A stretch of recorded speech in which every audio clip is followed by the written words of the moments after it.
Bismillah, walhamdulillah, wassalatu wassalamu ala rasulillah, wa ala alihi wa sahbihi wa man walah, rabbi shrah li sadri, wa yassir li amri, wa hlul uqdatan min lisani, yafqahu qawli.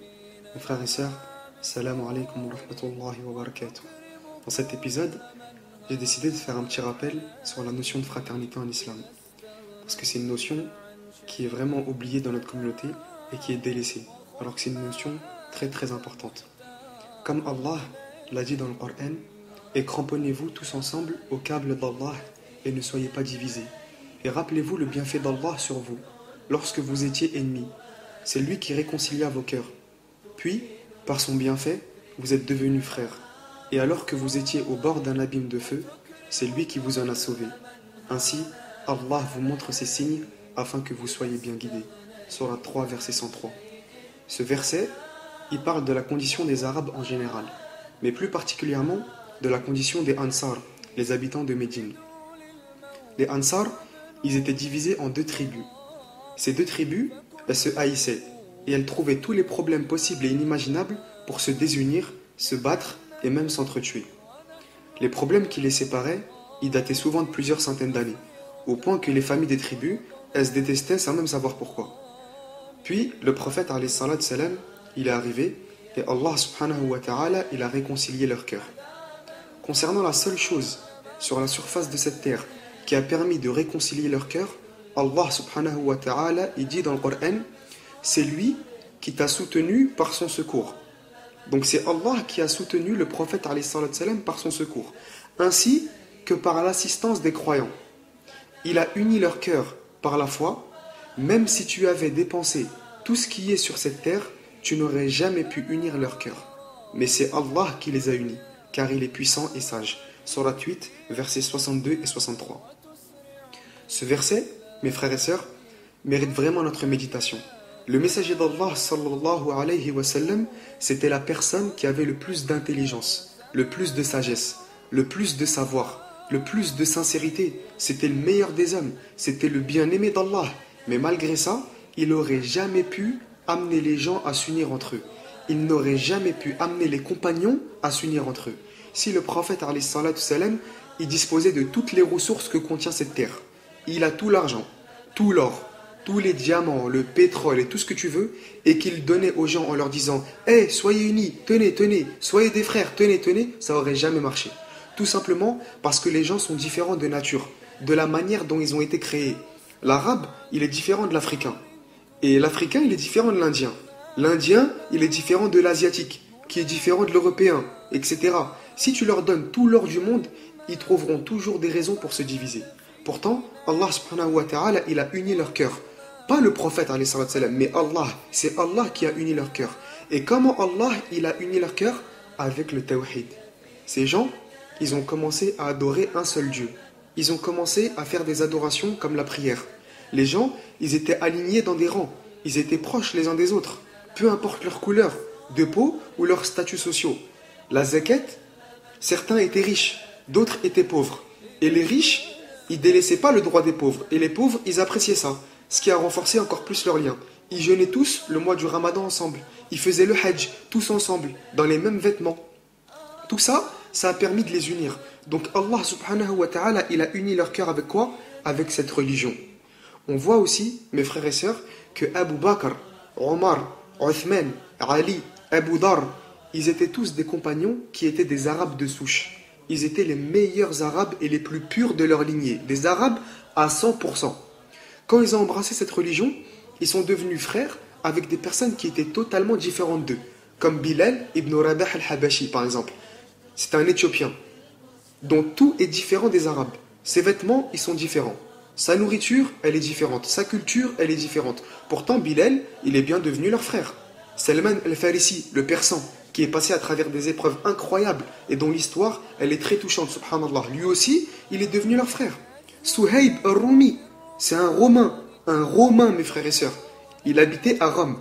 À combien d'années-lumière est-ce trouve la culture des Romains par rapport à celle des Arabes? Sérieusement, entre nous, ça n'a strictement rien à voir. Pourtant, il est aussi devenu leur frère. Et tout ça, par la cause de cette religion. Même certains juifs, subhanallah, des juifs, comme le compagnon Abdullah ibn Salam, ou comme notre mère, la mère des croyantes, Safiya, qu'Allah les agrée tous. Des juifs, ils sont devenus les frères des Arabes après s'être reconvertis à l'islam. Mes frères et sœurs, on doit tirer une leçon du Coran pour voir, nous, aujourd'hui, où est-ce qu'on en est par rapport à cette fraternité. Où est-ce qu'on en est dans nos relations les uns avec les autres. On doit faire des efforts pour essayer de s'unir comme des frères et sœurs. De vrais frères et sœurs filles. En se basant sur l'argent, ça ne marchera jamais. En se basant sur le rang social, ça ne marchera jamais. En se basant sur tout ce qui peut exister sur la surface de la terre, en dehors de cette religion, ça ne marchera jamais. La fraternité, c'est un point super important qui doit être compris, mais pas seulement. Il doit être compris et aussi il doit être appliqué après l'avoir compris. Car Allah subhanahu wa ta'ala dans le Coran il dit « Voilà ce qui est prescrit ». Et quiconque exalte les injonctions sacrées d'Allah s'inspire en effet de la piété des cœurs. Sourate 22, verset 32. La fraternité, c'est une injonction sacrée d'Allah. Ça veut dire un commandement d'Allah. L'adhan, qu'on entend avant la salat, c'est un commandement d'Allah. La salat, c'est un commandement d'Allah. La mosquée, c'est un commandement d'Allah. Le hijab, c'est un commandement d'Allah. Et ceux qui rabaissent les commandements d'Allah, ils ont un véritable problème dans leur foi. Quant à ceux qui exaltent, c'est-à-dire qui élèvent les commandements d'Allah, ceux-là, ceux qui appliquent les commandements d'Allah, eh ben, ceci, c'est une preuve pour eux de la piété qu'ils ont dans le cœur. Aujourd'hui, on entend souvent les gens dire « Ouais, mon frère ou ma sœur », alors qu'ils ne sont même pas musulmans. C'est devenu un phénomène de mode, on dirait. Et souvent, les gens, ils s'appellent comme ça parce qu'ils viennent du même pays, ou parce que c'est tous des Renois, ou parce qu'ils ont la même couleur de peau. Voilà ce qui est devenu la notion de fraternité de nos jours. On va voir, à travers quelques histoires très brèves, comment les compagnons, ils comprenaient cette fraternité. La première histoire, elle se déroule lors de la bataille de Badr.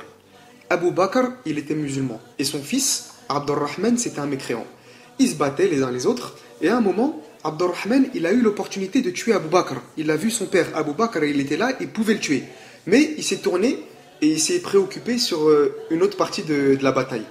Et il n'a pas tué Abu Bakr.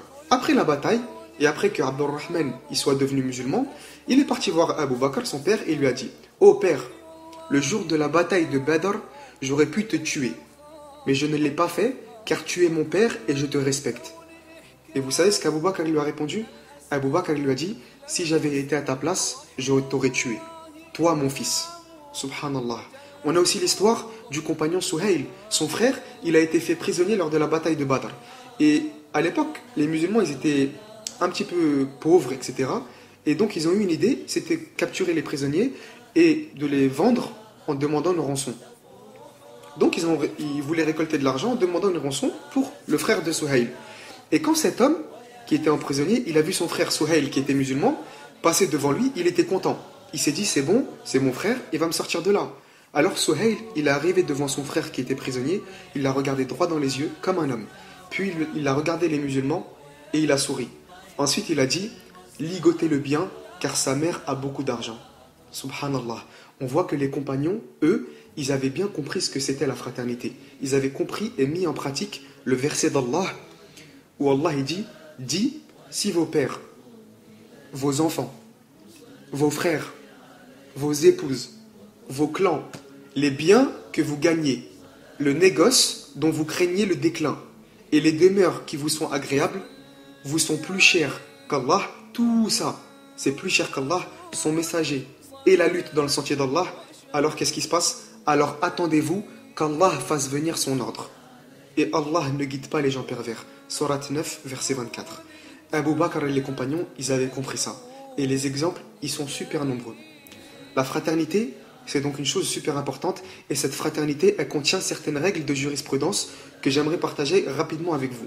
Le premier point que j'aimerais aborder, c'est que Allah subhanahu wa ta'ala, il a établi cette fraternité dans le Coran en disant, Sourate 49, verset 10, Innama al-mu'minuna ikhwa. Allah, il aurait pu dire al-mu'minuna ikhwa, ce qui veut dire les croyants sont des frères. Ou Allah, il aurait pu dire aussi Inna al-mu'minuna ikhwa. Certes, les croyants sont des frères, mais Allah, il a utilisé le mot innama en arabe, ce qui veut dire les croyants ne sont que des frères et rien d'autre. Et ceci, c'est pour accentuer de façon très forte sur cette fraternité. Le musulman, c'est le frère du musulman. Comme le dit la meilleure créature d'Allah, le prophète alayhi salatu salam. Le musulman est le frère du musulman. il n'est pas injuste vis-à-vis de lui. Il ne le livre pas. Et celui qui agit pour répondre aux besoins de son frère, Dieu répond à ses propres besoins. Et celui qui délivre son frère d'une affliction, Dieu le délivrera d'une affliction au jour de la résurrection. Et celui qui protège son frère, qui cache sa faute, Dieu le protégera. Il cachera sa faute au jour de la résurrection. Rapporté par Al-Bukhari et Muslim. Donc ça veut dire que si le frère ou la sœur, ils sont algériens, marocains, tunisiens, noirs africains, c'est des Européens, des Asiatiques ou peu importe, et que toi, tu as du mal à les considérer comme tes frères et sœurs fillah, tu as fait mentir Allah et son messager. Puisque Allah, il dit dans le Coran qu'on est tous des frères et sœurs. Et toi, tu dis oui, mais elle n'est pas de mon pays. Oui, mais c'est pas un arabe. Oui, mais c'est pas un chleuh. Oui, mais c'est pas un kabyle. Oui, mais c'est une reconvertie. Oui, mais ceci. Oui, mais cela. Mais wallah al-azim, que c'est une chose très grave sur laquelle on doit absolument se corriger. Et j'insiste sur ce point, car il est absolument interdit à quiconque de douter sur le caractère fraternel d'un frère ou d'une sœur à partir du moment où il prononce sa shahada. Stop. À partir du moment où il a dit Ashhadu an la ilaha illallah wa ashhadu anna Muhammadan Rasulullah, peu importe son origine ou son rang social, c'est ton frère. La fraternité, tout comme l'islam, la foi, etc., elle a des piliers, des degrés, mais aussi des droits et des devoirs. Concernant les piliers de la fraternité, ils sont au nombre de 3. C'est simple. Et ils viennent du Coran et de la Sunna. Dans le Coran, c'est la parole d'Allah dans Surat At-Tawbah, le verset que les savants, ils appellent Ayatul Saif, le verset de l'épée. Pourquoi? Parce qu'en fait, ce verset, c'est le verset qui a abrogé, c'est-à-dire il a annulé le plus grand nombre de versets du Coran. Au début de l'islam, les musulmans, ils étaient faibles. Et un grand nombre de versets, ils ont été révélés concernant le fait de tendre l'autre joue, entre guillemets, de patienter face à la persécution. Car les musulmans, ils étaient faibles et ils ne pouvaient pas faire face aux ennemis. Donc, ils devaient tendre l'autre joue, ils devaient patienter, faire la hijra, etc. À la fin de la hijra, vers la fin de la révélation de l'islam, ce verset, il est descendu. Et ce verset, il a annulé tous les versets qui parlaient de tendre l'autre joue. Allah, il dit dans le verset de l'épée, « Après que les mois sacrés expirent, tuez les associateurs où que vous les trouviez. Capturez-les, assiégez-les et guettez-les dans toute embuscade.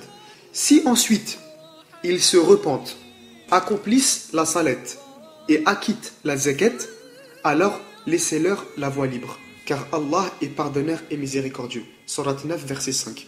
On voit clairement ici qu'Allah, il commande de tuer les associateurs. Sauf si quoi? Sauf s'ils se repentent. 1. 2. S'ils accomplissent la salette. 3. S'ils donnent la zakat. Alors, laissez-les partir. Mais pourquoi Allah il dit laissez-les partir? Eh bien, Allah il nous l'explique dans le verset 11 de la même sourate. Il dit, subhanahu wa ta'ala, mais s'ils se repentent, accomplissent la salette et acquittent la zakat, qu'est-ce qui se passe? Ils deviendront vos frères en religion.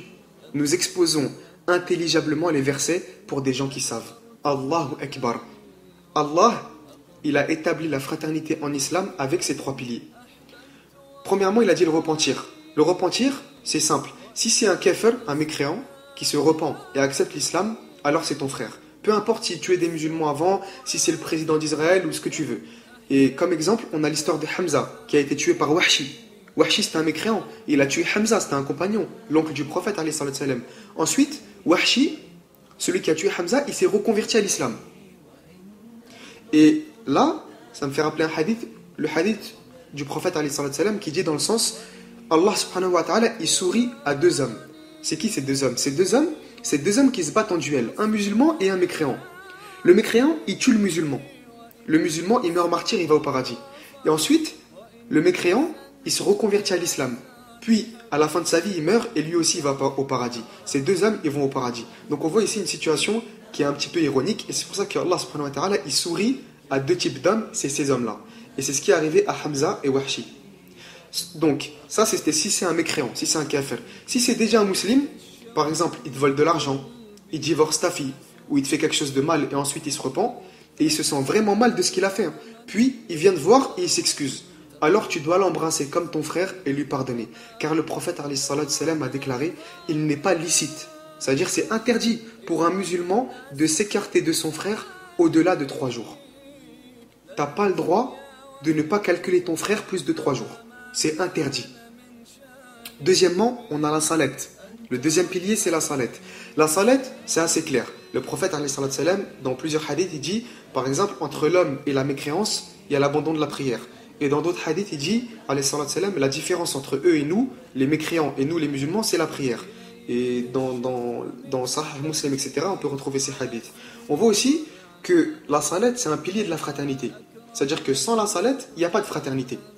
Quand on regarde le monde musulman aujourd'hui, la communauté en général, combien de musulmans, sincèrement, on connaît, entre vous et moi, c'est des musulmans, mais ils ne prient pas, ils ne font pas la salat. On en connaît énormément. On comprend maintenant pourquoi la communauté, elle est aussi divisée.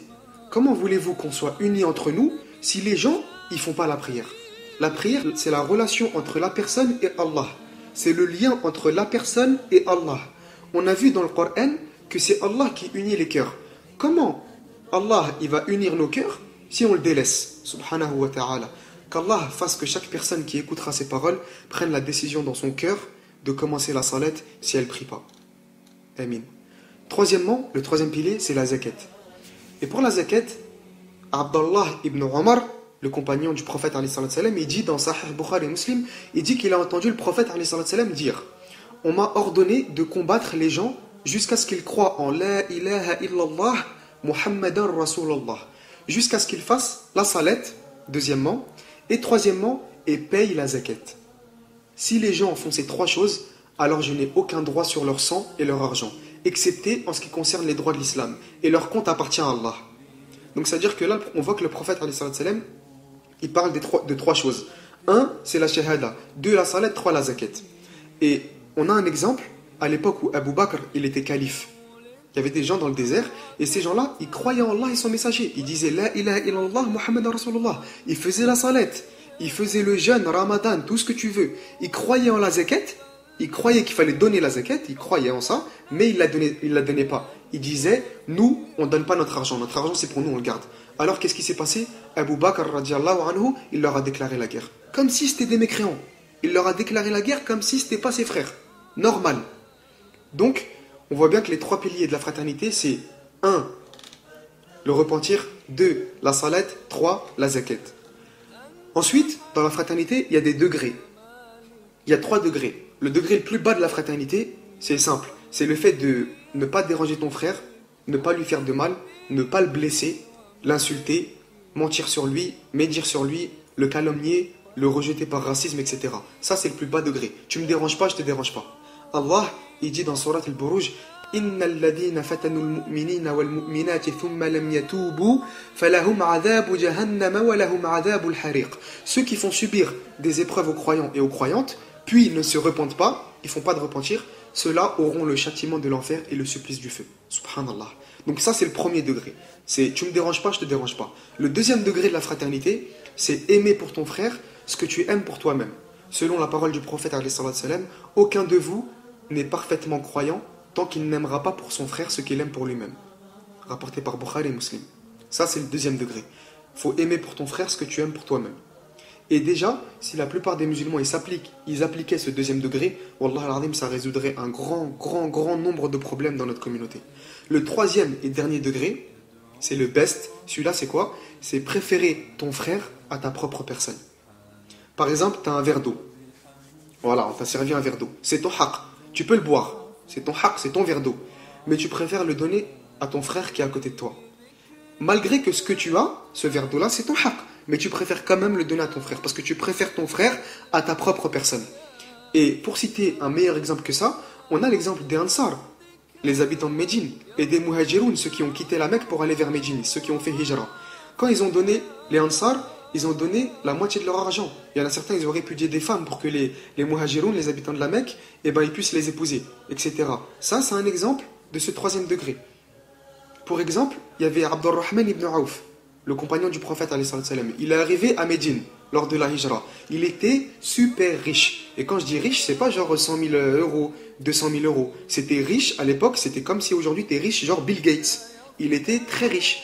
Et il a tout abandonné à Mecca pour faire la Hijra à Médine. Et le Ansar qui était avec Abdurrahman ibn Auf, celui qui l'avait pris en charge, il lui a dit quoi? Il lui a dit: je te donne la moitié de ma richesse. Et regarde mes 2 femmes. Regarde-les bien, mes 2 femmes. Choisis celle que tu veux et je la répudierai. Je la lâche, je la divorce, et c'est comme ça, toi, tu pourras te marier avec elle. Et regarde bien, subhanallah. Regardez, mes frères et sœurs. Nous, aujourd'hui, si ça devait nous arriver, nous, on a 2 femmes, on dit, voilà, j'ai deux femmes, bah celle-là, bah c'est pas trop cuisiné, celle-là, elle a pris un petit peu de poids, celle-là, elle est devenue un peu vieille, etc. Bon, entre les deux, je choisis celle-là, voilà, bon, je garde celle-là, tiens, toi, prends celle-là. On aurait gardé pour nous la meilleure, on aurait donné celle qu'on veut le moins à notre frère. Alors que là, subhanallah, le Ansar, il a dit, Abdurrahman ibn Auf lui a dit, choisis, c'est toi qui choisis celle que tu veux et je la réduirai pour que tu puisses te marier avec elle. Et Abdurrahman ibn Auf lui a dit, Barakallahu laka fi malik wa fi ahlik. Qu'Allah bénisse tes biens et ta famille. Montre-moi juste où se trouve le marché. Il lui a dit, montre-moi juste où il se trouve le marché. J'ai pas besoin de ton argent, j'ai pas besoin de tout ça. Je sais comment me débrouiller, t'inquiète. Montre-moi juste où il se trouve le marché. Subhanallah. Pour finir, mes frères et sœurs, on va voir 2-3 points pour renforcer cette fraternité. L'islam, il nous montre comment renforcer les liens de fraternité dont on a besoin, en appliquant des règles tirées de la sunna du prophète alayhi salam. Premièrement, tu dois respecter les droits que l'islam il a donnés à ton frère et que le prophète alayhi salam il nous a enseignés comme suit. Le droit qu'un musulman il a sur son frère, il comprend 6 choses. Lorsque tu le rencontres, tu lui passes le salam. Lorsqu'il t'invite, tu réponds à son invitation. Lorsqu'il te demande un conseil, tu le conseilles. Lorsqu'il éternue et qu'il dit Alhamdulillah, tu lui dis Yarhamukallah, qu'Allah te fasse miséricorde. Lorsqu'il est malade, tu lui rends visite. Et lorsqu'il meurt, tu suis son cortège. Rapporté par Muslim. Ça, c'est le premier point. Le deuxième point, qu'il soit absent ou présent. Il protège et préserve pour lui ses biens et son honneur. Quand ton frère il soit absent ou présent, tu dois le protéger. Tu dois préserver pour lui ses biens et son honneur. Selon les recommandations du prophète salam, qui dit le musulman est le frère du musulman. Il ne le trahit pas, il ne lui ment pas, il ne l'abandonne pas. Tout le musulman est pour le musulman sacré. Son sang, son bien, son honneur. La piété est là. Et il désigna son cœur. Le prophète salam, il a dit la piété est là et il a montré son cœur. C'est déjà compté comme un mal suffisant qu'il méprise son frère musulman. Rapporté par Tirmidhi. Donc là, c'est le deuxième point. Le troisième, c'est que le musulman, il rencontre son frère avec un visage ouvert et souriant, avec une bonne parole. Le prophète, il a dit, ton sourire face au visage de ton frère est une aumône, c'est une sadaqa. De temps en temps, tu peux aussi lui offrir un cadeau à ton frère ou ta sœur fillah pour renforcer ses liens de fraternité et augmenter cet amour pour Allah. Car le prophète, il a dit, faites-vous des cadeaux, vous vous aimerez les uns les autres. Ensuite, qu'il lui fasse connaître l'amour qu'il lui porte. Tu dois faire connaître l'amour que tu portes à ton frère. Un jour, il y avait un homme qui est passé près du prophète salam, et il y avait un autre homme qui était assis à côté du prophète salam. Et l'homme qui est passé, comme ça, il a dit au prophète salam, ô messager d'Allah, j'aime cet homme qui est assis à côté de toi, je l'aime pour Allah. Et le messager d'Allah, il lui a dit, est-ce que tu lui as dit? Est-ce que tu l'en as informé? Et l'homme, il a dit non, je lui ai pas dit. Le prophète salam, il lui a dit, lève-toi et fais-le lui savoir. L'amour se raffermira entre vous deux. Alors cet homme, il s'est levé et il a informé l'autre homme en lui disant « Je t'aime pour Allah ». L'homme, il lui a dit que celui en qui tu m'as aimé t'aime, rapporté par Ahmed. Donc on voit ici que l'amour, le fait de montrer l'amour qu'on a pour ses frères et sœurs, c'est super important. Et le prophète, il a dit aussi « Dieu, Allah, dira au jour de la résurrection, où sont ceux qui s'aiment en ma majesté ?» Ils sont où? Ceux qui sont aimés en mon amour. Ceux qui s'aiment pour Allah, ils sont où? Ce jour-là, je les couvre de mon ombre. Le jour, il n'y aura d'ombre que mon ombre. Rapporté par Muslim. Subhanallah. Mes frères et sœurs, on doit méditer ensemble sur ces quelques paroles et on doit prendre exemple sur notre prophète et ses compagnons. On doit faire des efforts ensemble pour être unis et non pas divisés. Alors, si on fait ces efforts-là, on sera plus fort et on pourra avancer ensemble vers cette vie après la mort qu'on attend tous, qu'on espère tous, cette vie au paradis, qu'Allah nous l'accorde tous. Amin. هذا ما أعلم والله أعلى وأعلم سبحانك اللهم وبحمدك أشهد أن لا إله إلا أنت أستغفرك وأتوب إليك والسلام عليكم ورحمة الله وبركاته.